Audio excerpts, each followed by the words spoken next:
Good morning. Good morning. Food is ready in the back. If anybody wants a bite, please help yourself.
What do you want, the remote? Right here.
Good morning. We're ready to start. If you could take your seats when you're ready to mosey on up. We're ready when you guys are.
Yeah. You could just say we're ready to start. Yeah. I mean, I made an announcement, but oh, you didn't. Oh, really? Hello. Good morning. Good morning. We're ready to start. If you could make your way to the seats, thanks very much. Does that work?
Yeah, you're fine here. If you're good there. Yeah. Yeah. Anywhere. First and second. Yeah. Ooh.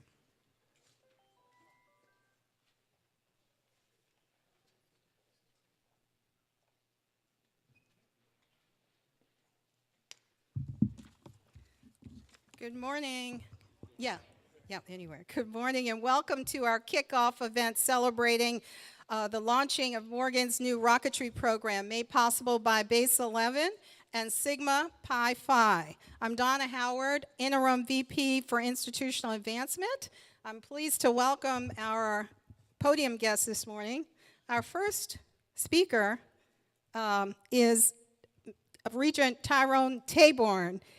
He's CEO, publisher, and chairman of Career Communications Group, and he's bringing remarks on behalf of Morgan's Board of Regents. Thank you, Donna. That's very nice. I'm not giving a speech. Those of you who know me, you put me in front of a microphone, it's like giving candy to a baby. But I promise it won't be long. Half an hour, I'll be gone. On behalf of the Morgan State Board of Regents, this is a great day, and I do want to say something about the members of the Board of Regents. It's the finest group of men and women who are absolutely dedicated to this university And we're so pleased to have our president, David Wilson, absolutely a wonderful president, and we're 100% behind the president. This is a... All right, now we have 45 minutes. I'm up here. This is a great day for Morgan State University. The space industry is over a $3 trillion industry. We haven't even begun to explore space. And I will say that if we don't get off this rock, at some point we won't be here as a human. So Morgan is leading the way, and we're very excited about this. And again, on behalf of the Board of Regents, thank you for this contribution. And we promise to build on the guest star program and continue to work with our great partners at NASA as well. Thank you.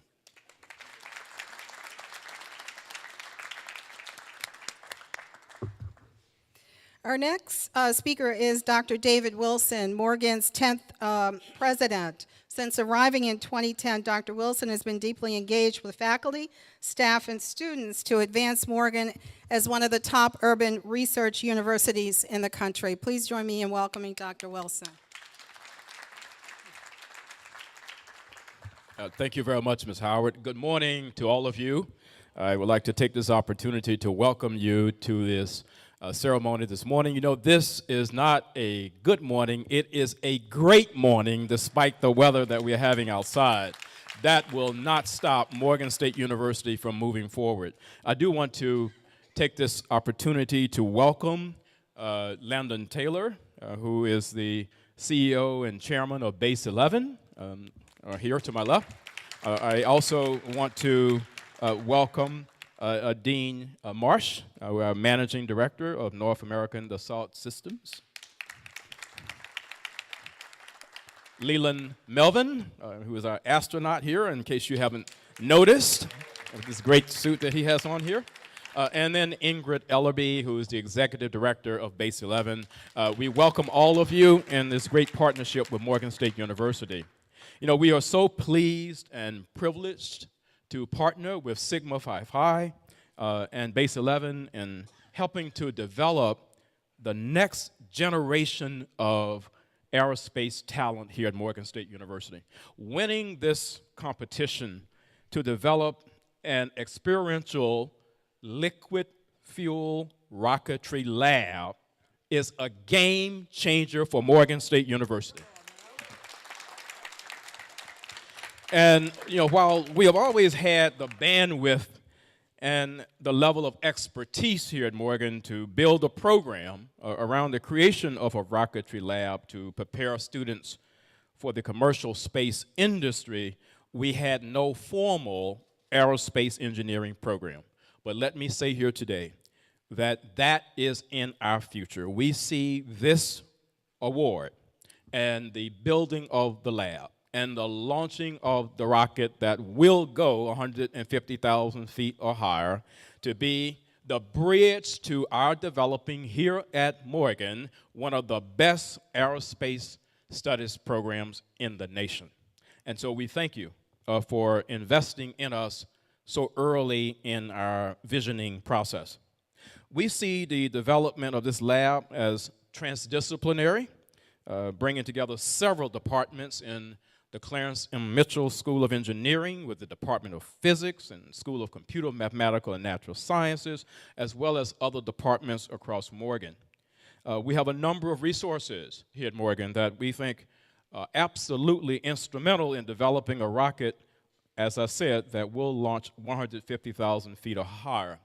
In case some of you have not had an opportunity to tour this amazing facility, this is an award-winning Center for the Built Environment and Infrastructure Studies. We have architecture here, we have engineering, we have transportation studies, all under one roof. And we have a laboratory, in case you have not seen it, with a supersonic wind tunnel to test the model of the rocket. And to test the structure of the rocket, we have a seismic simulator. And by the way, that simulator would simulate an earthquake of 9.0 on the Richter scale, and we are the only institution on the East Coast to have such a laboratory. And so in addition to a rocket building size room and CBIS in this building that we have equipped, we have also equipped another room across the way in our second engineering building. We basically are saying that we are really in this to win it. And winning it is about our students. It's about ensuring that we're in this for the long haul. And we are bringing the resources that we need to bring to match the investment that is being made in us in order to move this along. Let me conclude just by saying how elated we all are at this great, great partnership. You, of course, know that I can't stand here and not say a word or two as I close about our value proposition, because we have a very, very strong value proposition, and I always have that in my back pocket. And so I see Dean Eugene Deloach, who is our founding dean of the Clemson Mitchell School of Engineering. He was here for 34 years, and he is responsible for educating more black engineers than anyone in the history of American higher education. And with that, I'll start with engineering. And so with that, Morgan State University is #1 in the United States in educating African-American electrical engineers.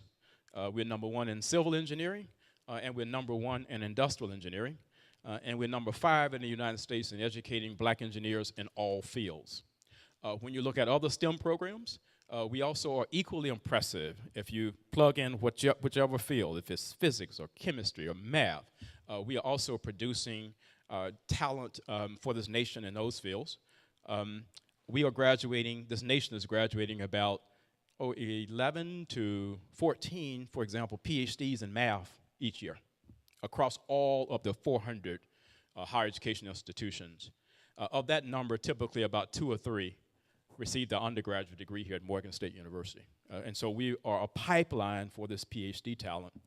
And then last, the National Science Foundation conducted a study about 6 or 7 years ago, and they looked at every single black person in the United States who had a PhD in engineering and or science, and they wanted to know where to go to undergrad school. That study was released in 2012, and they looked at it from 2002 to 2011. So this is in a nation. And what the National Science Foundation concluded, the data are there in the chart, is that Morgan State University came in 6th in the nation when you combine engineering and the sciences in terms of where those individuals had received their undergraduate degree. But then they segregated it and they looked at it by engineering alone. And when they looked at it by engineering alone and broke it down by gender, Morgan State University was #1 in the nation amongst African American females who had received a PhD in engineering with regard to where they had received their undergraduate degree. We're #1 in the United States. And then amongst black females, black males, we were #2 in the nation in terms of where they received their undergraduate degree. So we have a very, very strong value proposition.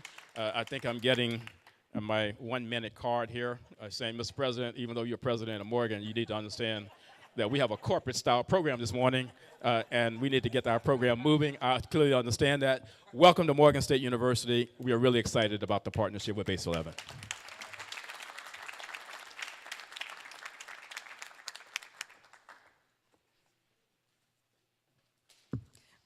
We now have words from 2 of our students, graduate students, John Kwan, an engineering major, and Kara Green, a physics major, both with interest in aerospace research and technology. If you could come forward, June, Kara, are you here?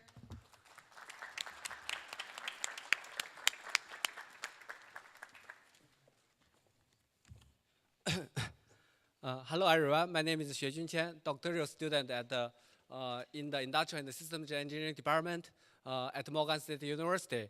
First of all, thank you, Base 11, Morgan State University, for allowing me to stand here to represent students to express our appreciation and expectation. Please let me tell you a little bit how I can stand here. 6 years ago, I completed my Bachelor of Mechanical Engineering at Yanbian University of Science and Technology in China. After the graduation, I found a job in Samsung heavy industry. As you know, Samsung is a good company, definitely with attractive salary. But one day, my advisor, Dr. Kang, reached out to me. He asked if you want to go to pursue your graduate study at Morgan in USA, because he told me that if you transform your knowledge to the students who may need it is more meaningful. So I decided go to Morgan. He also mentioned that one of our former students, he worked with Dr. Lee at Morgan. She completed her master's degree with full financial support. Without this general support, I can't afford to study in USA. I agreed and started my program here. It is a challenge because all the classes is taught in English. So I remember that first class I got almost failed class. So I using the recording and start to listen the class again and again. On the other hand, I got a lot of research experience, especially we focus on the designing, fabrication, and evaluation of the different systems, such as the biomass conversion system, cooling systems. On the other hand, I also work on some aerospace-related program from NASA and the Maryland Grant Consortium. The title is Emission Characteristics of Aviation Fuels. A few months ago, it is my pleasure to work with the Morgan Aero team members to prepare the HBCU aerospace project proposal to the Base 11. The team member is formed among the School of Engineering, School of Computer Science, and Natural Science, and also Morgan State Foundation, as well as Division of Research and Economic Development. We work hard. As you can see, we got this grant among all other competitors in the nations. Thank you very much for the aerospace team members, as well as Base 11, who make this happen. From the student, I expect that this aerospace project will give Morgan students more opportunities to conduct cutting-edge research, as well as hands-on experience in the fabrication of the rocketry engine. In addition, I also expected that the aero team members will lead the liquid fuel rocketry aero program among the nations and attract more diversity students, researchers, as well as faculties. That Morgan with support from Base 11 will build a world-class liquid aero program together. Last, thank you very much again, Base 11, Morgan State, as well as all of you who are here to support us. Thank you.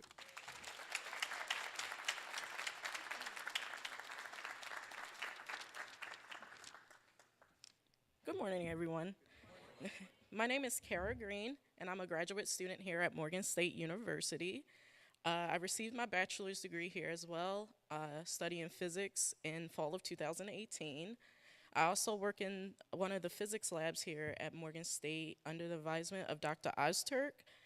One of the projects that I worked on in the lab was we built our own high-resolution scanning electrochemical microscope. We made it with using 3D printed parts, and it was under, I want to say, $1,000. I'm originally from Baltimore, Maryland, born and raised in Baltimore City. My parents grew up knowing each other. They knew each other their entire lives. They got married, been married for over 30 years. My mom has a BS in business. She went to the College of Notre Dame.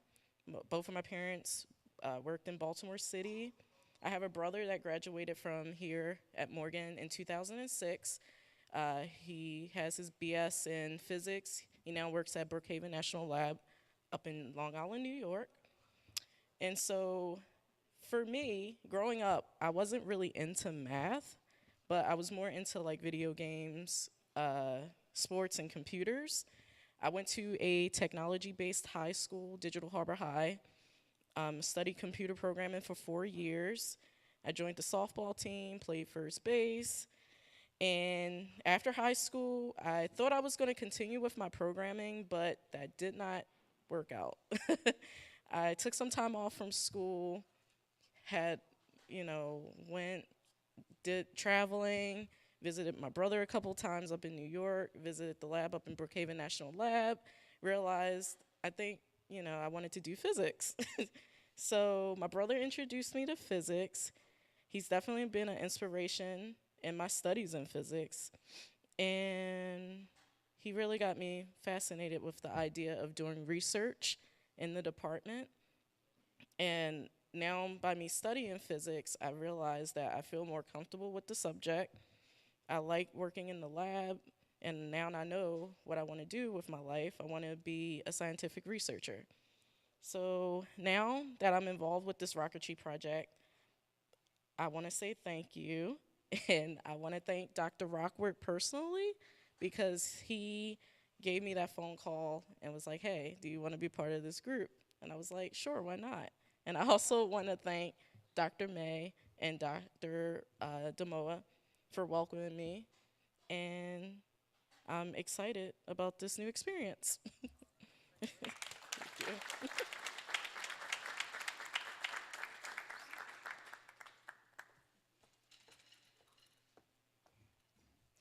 Our next speaker is Landon Taylor, Chairman and CEO of Base 11. Under Landon's leadership, Base 11 works to accelerate students from diverse backgrounds into the STEM workforce. He's responsible for launching the largest liquid fuel rocketry competition for college students in the world.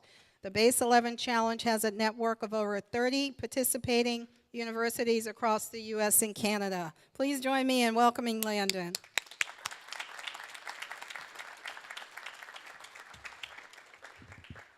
All right, good morning. Good morning. Okay, now we're doing something. Excellent. This is a great day, as Dr. Wilson said. And we still have some empty seats, so students, people who are standing, please come and sit down with us.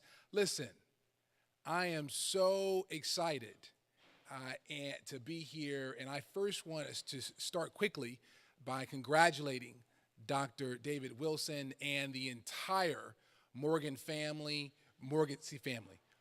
State University family of faculty and students for winning the Base 11 HBCU grant for aerospace.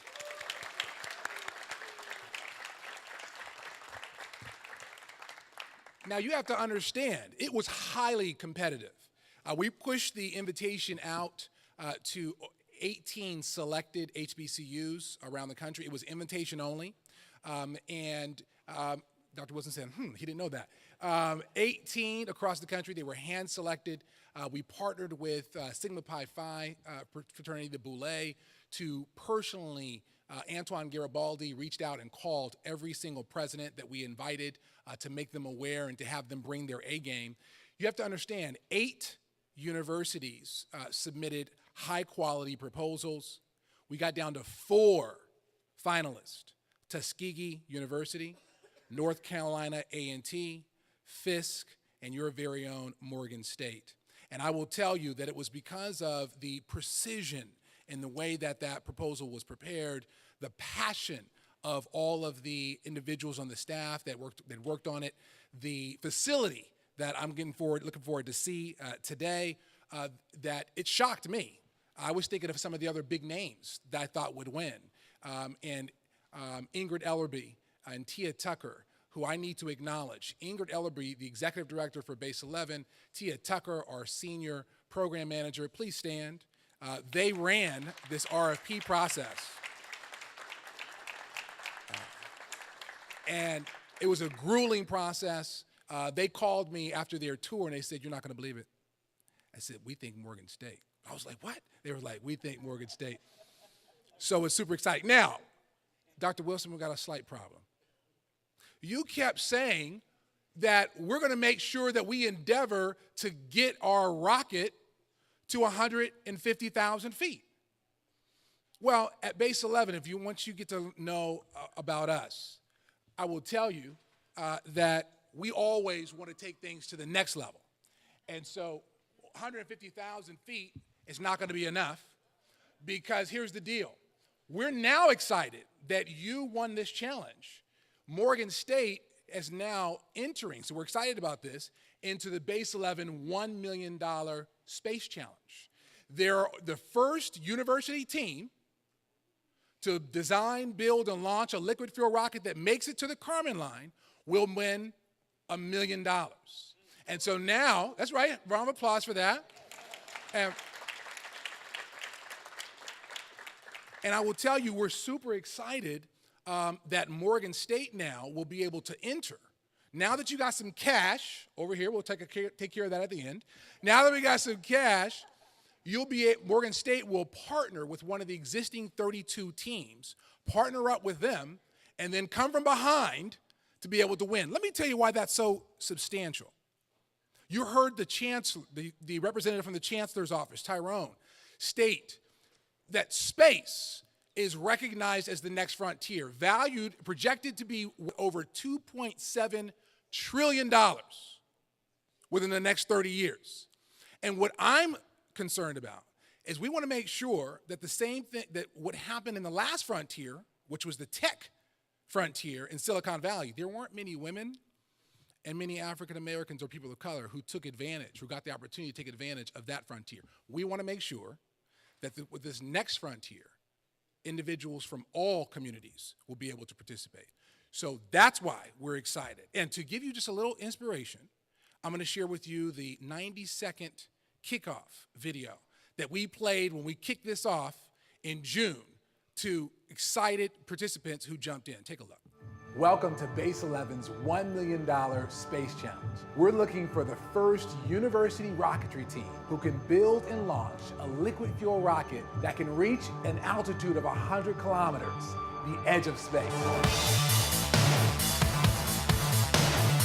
Space launches like SpaceX's Falcon Heavy have captivated our imaginations to dream of a new age in space travel.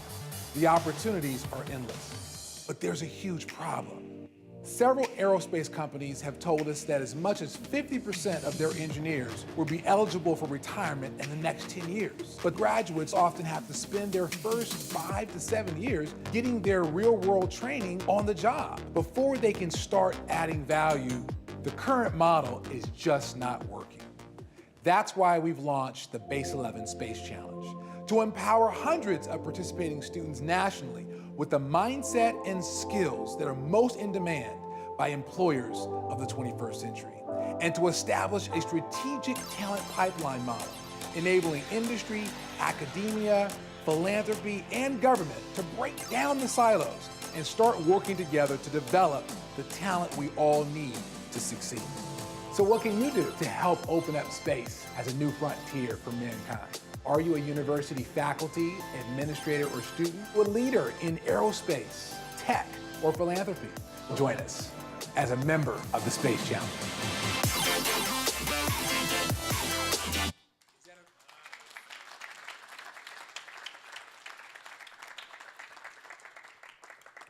And so here's the deal. This is such an incredible opportunity. And let's see if I can go back to a blank slide. Perfect. That's where we'll leave it there, because I couldn't see. And so what I really want to emphasize to Morgan State, so now as a result, when we launched the Space Challenge, we knew that there wouldn't be much diversity in those 32 teams. And so we wanted to do something about that. And so we went back to one of our financial partners and said, can you put up another 1.5 million, and it ended up being 1.6, so that we could invite HBCUs to come in and compete and then be able to participate in this challenge, along with Purdue, USC, UCLA, Georgia Tech. These are all some of the major institutions. We wanted to make sure that there was diversity. So now you understand the strategy that we're focused on. And what I will tell you is that one key thing, as the Morgan State team now has to go find and solidify their partner, and it's going to be critical who that partner is, and to make sure that they execute. Now, in order for this all to work, and for Morgan State to come from a little bit from behind to be able to win, partnerships are going to be key. So I want to briefly introduce you to two partnerships that are now going to be standing behind Morgan to make it happen. And what I will tell you is that on that RFP process, we had several industry partners sit on the review of your RFP. I don't know if you know that. SpaceX was on the review team. Blue Origin was on the review team. Sigma Phi Phi was on the Blue Origin team. And our number one partner, our chairman circle partner, Dassault Systems, the largest system. We talked about that at breakfast. Dassault System, the largest engineering design technology company in the world. If you flew on an airplane, that airplane was designed with Dassault Systems technology. And we have before you today the managing director of the Americas, Dean Marsh, I want to introduce you, and he's going to give a couple of remarks. Dean.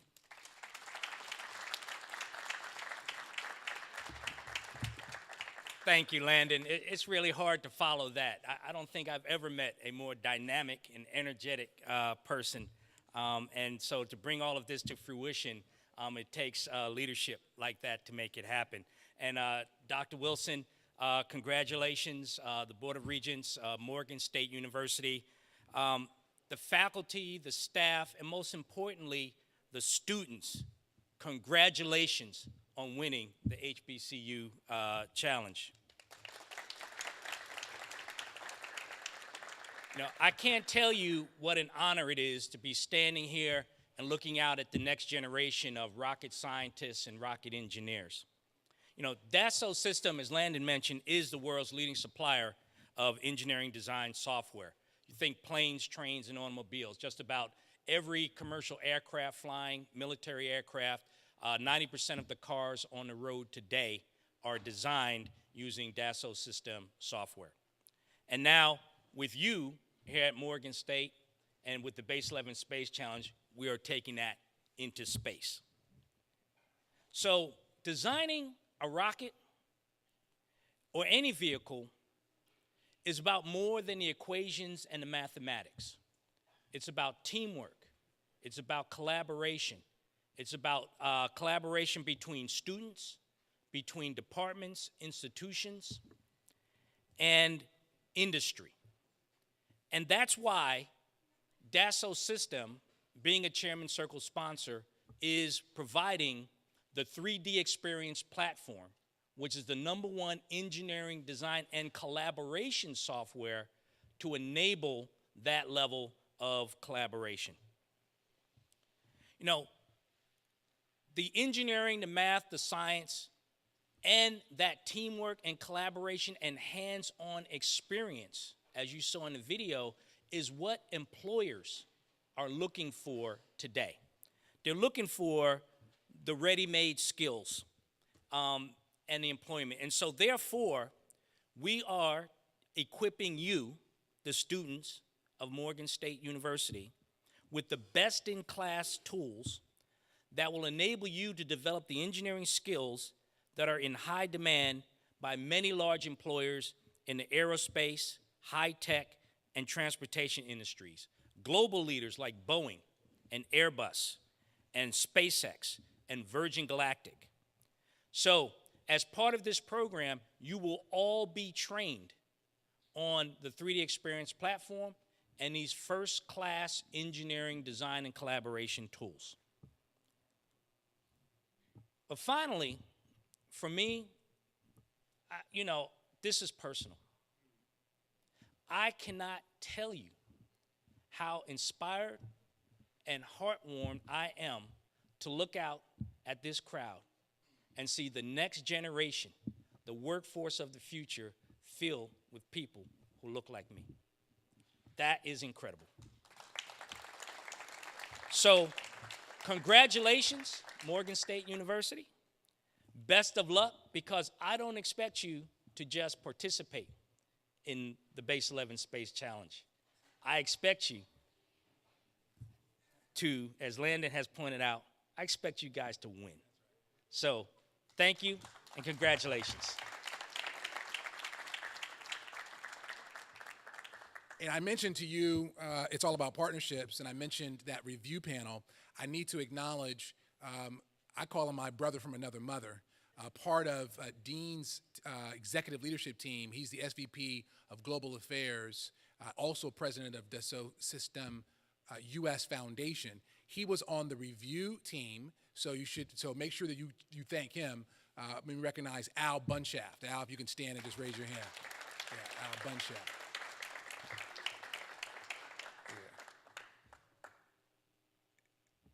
Another partner I need to acknowledge, they were not able to be here, Dwayne Murray and Greg Vincent. Dwayne was on his way up and all of his flights got canceled. But Sigma Pi Phi fraternity, also known as the Boule. And let me tell you why they are such a strategic partner.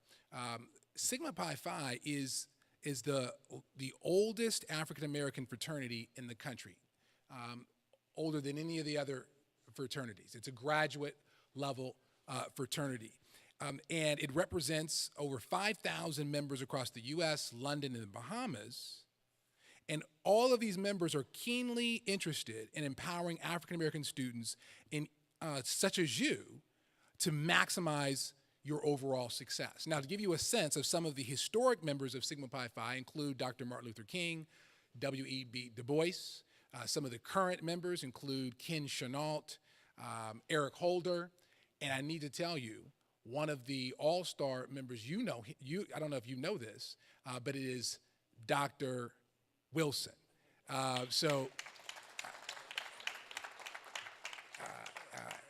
And I'm fortunate to be a part of Sigma Pi Phi as well. And so some people don't know, but 25% of the HBCU presidents across the country are archons, are members of Sigma Pi Phi. So it just made sense to us when we decided to launch this to partner up with Sigma Pi Phi. We announced this challenge at the national conference back in June. And as I mentioned, they played a huge role, and we will continue to partner together to bring incredible opportunities like this going forward.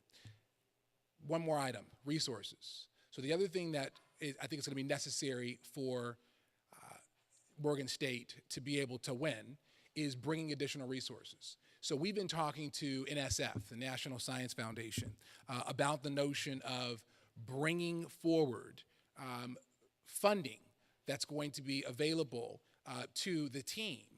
If the team can identify an opportunity to turn your innovation into a business opportunity.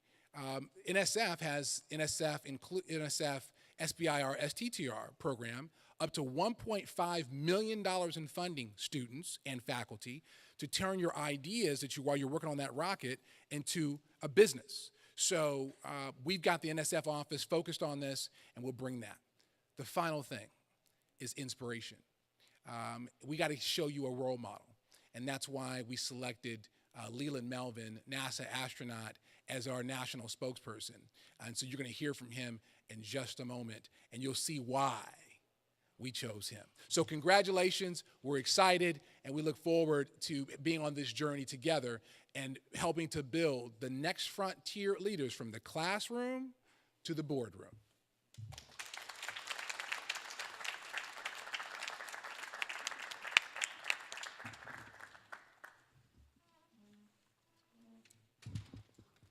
Leland Melvin. Leland Melvin is the only person ever drafted into the NFL to have flown into space. As a NASA astronaut, Leland flew 2 space shuttle missions before hanging up his space boots to become head of NASA education and co-chair of the White House Task Force on STEM education. Leland is the official spokesperson for Base 11 and the author of the memoir, Chasing Space, an astronaut's story of grit, grace, and second chances. Welcome, Leland. Welcome to Base 11's $1 million Space Challenge. We're looking for the first university rocketry team who can build and launch a liquid fuel rocket that can reach an altitude of... Okay, there we go. How's everyone doing? Come on, you can do better than that. It's Black History Month. We got Black History going on.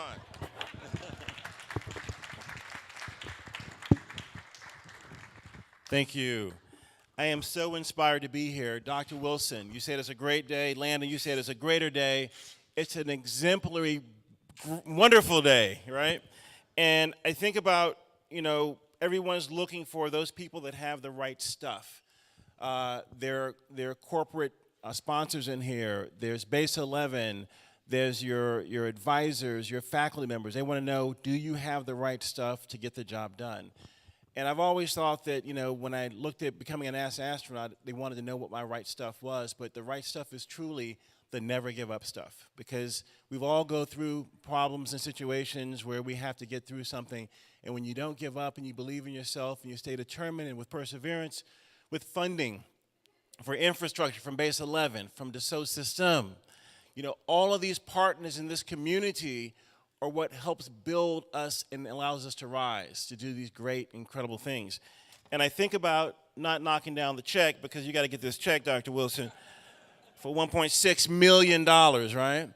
I think about going back to a time even before I was born. This was when John F. Kennedy, the president of the time, petitioned Congress for money to send a human to the moon and back safely in the next decade. And I wasn't even born yet. This was May of 1961. Dr. Martin Luther King Jr. was going into the Deep South to console them freedom riders. They were getting bombed in the same month, May of '61. We were doing the most technologically advanced thing to send people off this planet in a rocket that Morgan State is going to be building to compete for $1 million, right? And he was consoling these freedom riders. And we have these two things going on. And there are these two educators in Virginia Beach, Virginia, on vacation. September of '61, Deems Melvin and Grace Melvin are trying to figure out how to raise a family. Are their kids going to go to college, and what they're going to do? Are they going to build rockets? Are they going to fly in space? What is their future going to be like? I call this my preemie picture because I wasn't born yet. But my sister was in my mom's belly. So this was her real preemie picture. And I think about my father and my mother being in this community of educators helping inspire that next generation. And then I think about Nichelle Nichols, the first woman on television in the '60s to be in a leadership role. Gene Roddenberry had this show called Star Trek, and he brought in Nichelle Nichols as the chief communications officer on the Starship Enterprise. It was the first time that a black woman was in a leadership role on television. It was the first time when you had the first interracial kiss when Captain Kirk kissed Nichelle Nichols. This was groundbreaking. This was in '64 when I was born. And you also had the first intergalactic kiss when he kissed the green woman, right? So you had all these firsts going on in television and space, and NASA hired Nichelle Nichols to help recruit the first women and minorities to be astronauts, because people saw her in space. What you can see, you can be, right? And we got that right here in this room. I was 5 years old when Neil Armstrong said, "One small step for a man, one giant leap for mankind." And I was the kid who was in charge of adjusting the antenna for my parents on that Sylvania television set. I was trying to look around and see what was going on, but they said, no, get back, move, it's over here. I didn't want to be an astronaut. I didn't see someone who looked like me. I lived in Lynchburg, Virginia, 5 blocks down the street from where Arthur Ashe was trained by Dr. Whirlwind Johnson. My dad talked about his character, his excellence, his discipline, his intelligence. I wanted to be Arthur Ashe. I started taking tennis lessons. I wanted to be him because my dad said he's a great person, and he looked like me. And then my mother read to me every night The Little Engine That Could. I think I can, I think I can. She read to me Curious George, who got in trouble but had someone who had his back, The Man in the Yellow Hat. Who is your man or woman in the yellow hat that's got your back here at Morgan State to ensure that you have the right stuff to build a rocket, to get up to 70 miles, 100 kilometers of Von Karman line, to get you ready for your chance to fly in space? And then my dad drove a $500 bread truck into our driveway, and I knew that I was going to be in the bread business. And he said, "Son, this is not a bread truck. This is our camper." I said, "Dad, I can read. It says Marita bread and rolls on the side of this truck." He said, "No, it's our camper." Over that summer, we rewired the entire vehicle, electrical engineering. We built bunk beds to flip down, mechanical engineering. We plumbed a propane tank into a Coleman stove, chemical engineering. I was learning how to be an engineer, and I didn't even know it because I didn't have the vision to look past the words.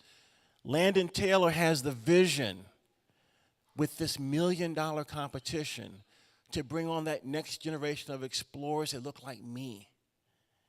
Next generation of explorers that will be walking on the Martian surface one day. How many students do we have in here? Stand up. Stand up right now. We have got your back, okay? Base 11 has got your back. Morgan State has got your back. Dassault System has got your back. That's why we are here, for you. You're going to help us save this planet. You're going to help us. You can go and sit down. Thank you. But you're the reason why we're here, because you are the future. One of you will be wearing this flight suit, maybe 2 or 3 of you. Maybe not this one, but your own. And as you build your vision for your future, don't let something like labeling keep you from seeing the bigger picture on the side of the bread truck. It wasn't until we painted that bread truck that I realized it was our camper, and we were driving around the country living out of a bread truck. It cost $500. It rivaled any Winnebago that was driving around for $30,000. My mother gave me a chemistry set when I was in 7th grade, and I mixed the most incredible explosion in her living room. It went something like this. It went, here you go, son. Don't forget to follow the instructions. That's what I did with the instructions. Kaboom! Blew up her living room carpet. My mom was 5'2". She had a hand in my development. She came like from downtown. But look at my eyes. Any educator knows that eyes like that is a brain that's activated. My brain was activated, and I knew I could be a scientist because all I needed was some goggles and a lab coat, right? And I went on to college after playing some football. As Donna said, I played in a little bit of football in my day. My high school senior year, I was a wide receiver on a running team. So what does that mean? You block a lot, right? I'm running down the sideline, homecoming game. The crowd is screaming. Y'all scream. Ball is coming into my hands. By a show of hands, how many of you think I caught the ball? By a show of hands. This is audience participation. Show of hands. Okay? By show of hands, how many think I dropped the ball? Okay, the rest of you really don't care, right? So I dropped this touchdown pass in the end zone, my homecoming game. All my boys were there from college. I felt this big.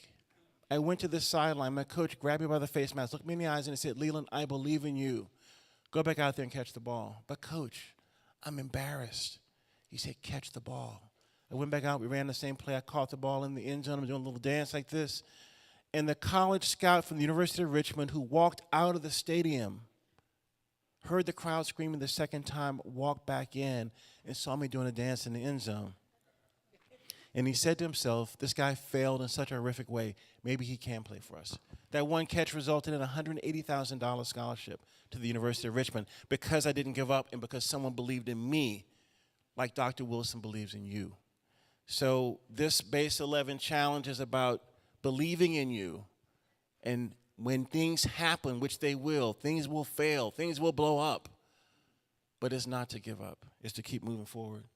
Went to college, now I can blow things up officially as a chemistry major, right? And we had a team that we didn't do too well. I was 0-10 my freshman year. We got better. I got drafted to the Detroit Lions in the 11th round, pulled a hamstring in training camp. And what every NFL player usually does after they finish their NFL career, they go work for NASA, right? So I went to work for NASA. And I was doing research in fiber optic sensors. We were making optical fiber sensors that could make strain measurements, chemical species measurements like oxygen, if oxygen leaks and so forth. I was doing this program, and a friend of mine said, Leland, you'd be a great astronaut. I said, me, really? An astronaut? He said, yeah, here's the application. I looked at it, didn't fill it out. And that same year, another friend of mine, Charlie Camarda, he filled out the application, he got in. And I said to myself, if NASA's letting knuckleheads like that in to be astronauts, maybe I could be one too. So I applied to the astronaut corps and I got in. And I worked in this program, got into the corps. Can anyone find me in the picture right there? Well, if you can't find me, maybe can you find me now? Where's Leland? In the front row, in the back, in the side. If you can't find me, there I am right there. This is Black History Month, right? Yeah.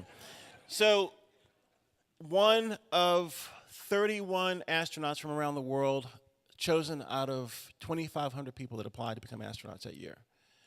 And we did all this different training. We went around to do land survival, water survival, all these different things.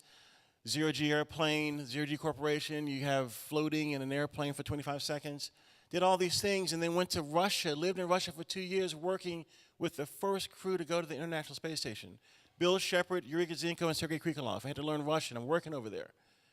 And then it's time for me to come home and do my training in this 5 million gallon pool, the Neutral Buoyancy Laboratory. It's where we simulate microgravity underwater, neutral buoyancy. This is my suit, a cross between a Michelin Man and a Pillsbury Doughboy.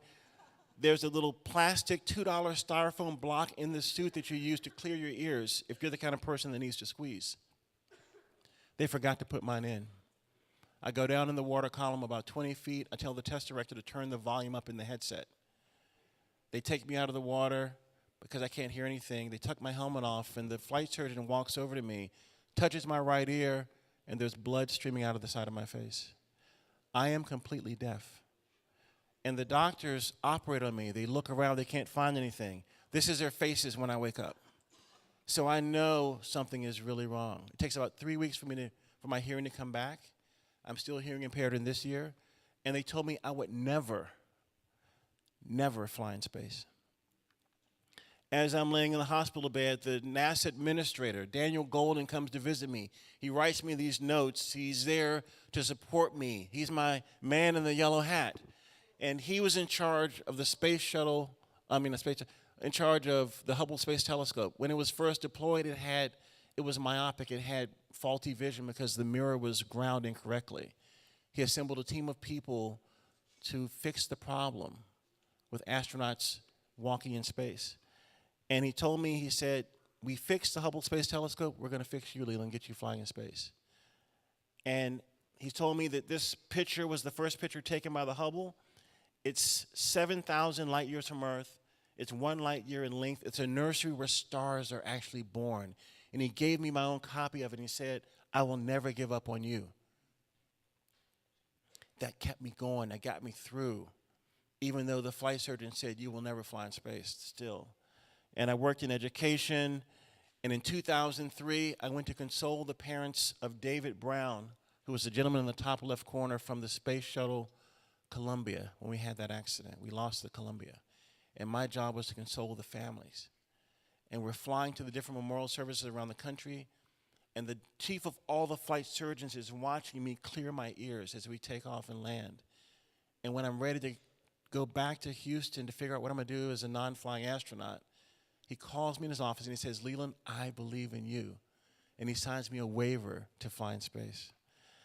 And so as you get ready for your mission, you can bring your family to take pictures. Well, my family was in Virginia, so I had to sneak my dogs in to take this picture. We launched in February of 2008 on Space Shuttle Atlantis. This is my crew. We launched with a beautiful, beautiful day, traveling at 17,500 miles per hour to get to the International Space Station. My job was to install this Columbus laboratory into the space station, a $2 billion laboratory, probably designed with Dassault system software. Just saying, it's one big community. And I had never flown in space before. $2 billion module was resting on the controls that my hands would put into these hand controllers. And this is it docking to the space station. I thought this would be my aha moment. This paled in comparison to what happened next. Peggy Whitson invited us over, the first female commander invited us over to dinner in the Russian segment. She said, you guys bring the rehydrated vegetables, we'll have the meat. We float over with this bag of vegetables. We're breaking bread at 17,500 miles per hour, going around the planet every 90 minutes, seeing a sunrise and a sunset every 45, while listening to Sade's Smooth Operator. Drop the mic. Boom. My mind was blown. I had something called the orbital perspective. I cognitively shifted, looking back at the planet, seeing places where there were wars going on. But in space, I was working with people we used to fight against, Russians and Germans. And we broke this bread and we had this music. And we flew over my hometown of Lynchburg, Virginia. And my family was probably breaking bread down there. 5 minutes later, we're over Paris, where Leo Eilhart's family is probably having wine and cheese. And then we fly over Europe, and Yuri's probably looking at where his parents are having borscht. We are one community in space. And as we undocked from the space station, I saw our handiwork. This is what we built. We grew it by one module. And, you know, since I played with the Lions and the Cowboys for a minute, I had to wear my jerseys in space, you know. We came home, and Pharrell Williams and I were honoring Quincy Jones with Buzz Aldrin. We were trying to let you know that there's music, there's science, there's things called STEAM, science, technology, engineering, arts, and mathematics, because the arts are the thing that brings us together as a community. And I had a second mission, launched in 2009 to the International Space Station. And I got up there, and it was the first time that 2 African-American men were in space at the same time, Dr. Bobby Satcher and I. And if you think about that, that's a great moment for Black history, right?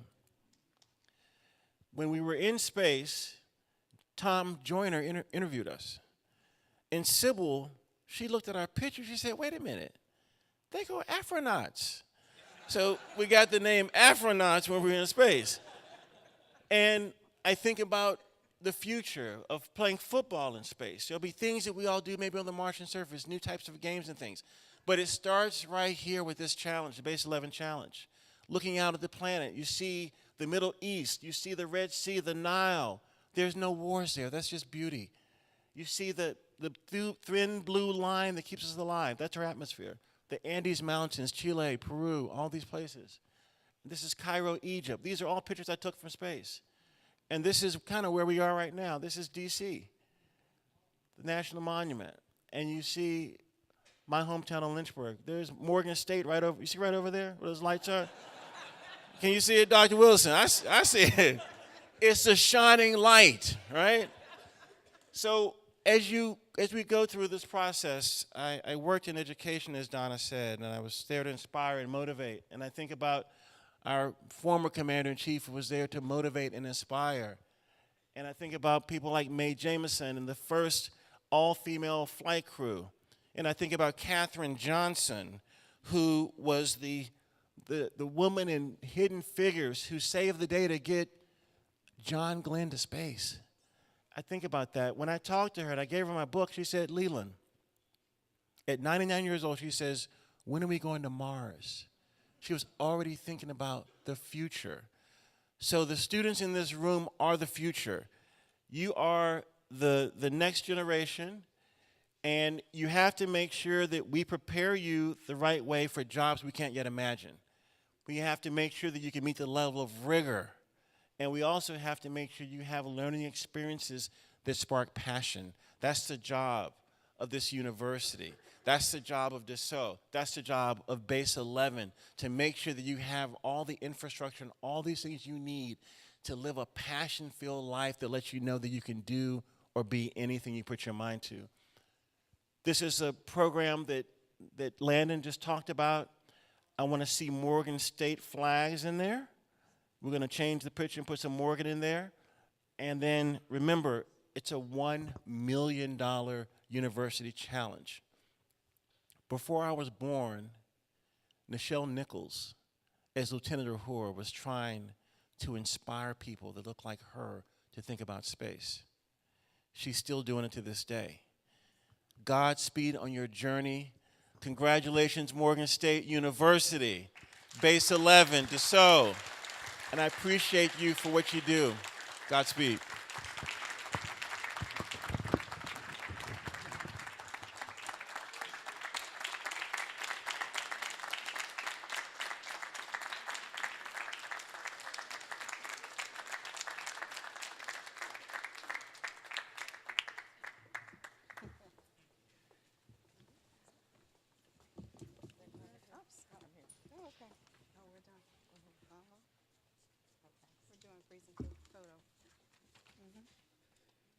All right.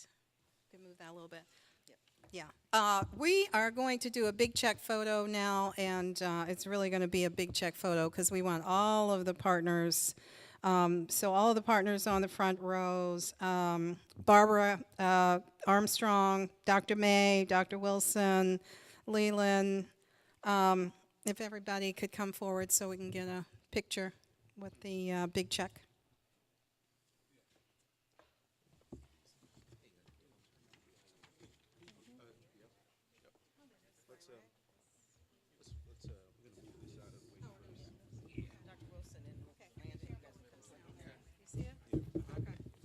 Okay. I was going to move it, but it's too heavy.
Paul, you good?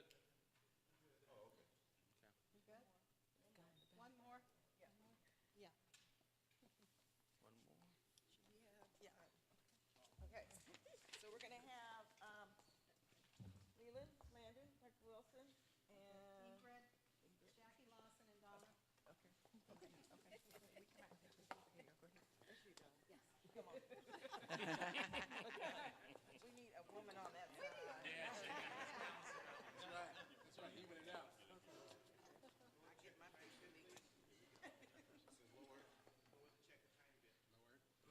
See your face down there.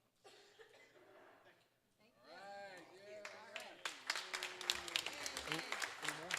Yeah, no more pictures. That's it? Okay, all right. Okay. Do we going to move this back? Okay. Thank you. Watch out for the Yes. flowers.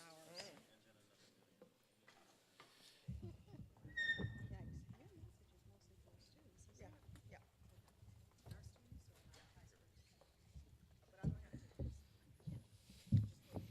Okay. Okay. You're going to though, right? No? No? Okay, we're coming to the end here. We are going to hear now from Ingrid Ellerby, and then we're going to close out the program. Ingrid is the Executive Director of Base 11, longtime champion of educational equity, and our partner in getting all of this done today. So, Ingrid.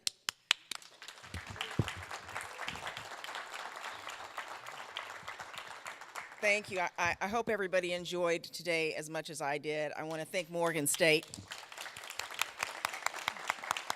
You guys have been fabulous to work with, and I want to point out Donna Howard in particular because we've been working together very closely for the last few weeks. I want to congratulate all of our speakers. Amazing energy for an amazing opportunity. And as we conclude, I just want to invite the students that are in the crowd to take a moment and come and meet Leland. He's more than happy to spend some time talking to you about what it's like to become an astronaut sometime in your future, as well as our partners from Dassault Systems. Talk with them about, what the workforce looks like, what you could look for ahead of you as you continue your matriculation through Morgan State. So once again, I thank you and appreciate you.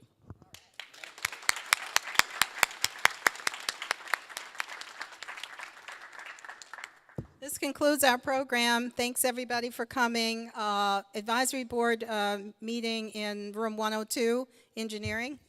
President's meeting in room 324. Thank you.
Wonderful turnout.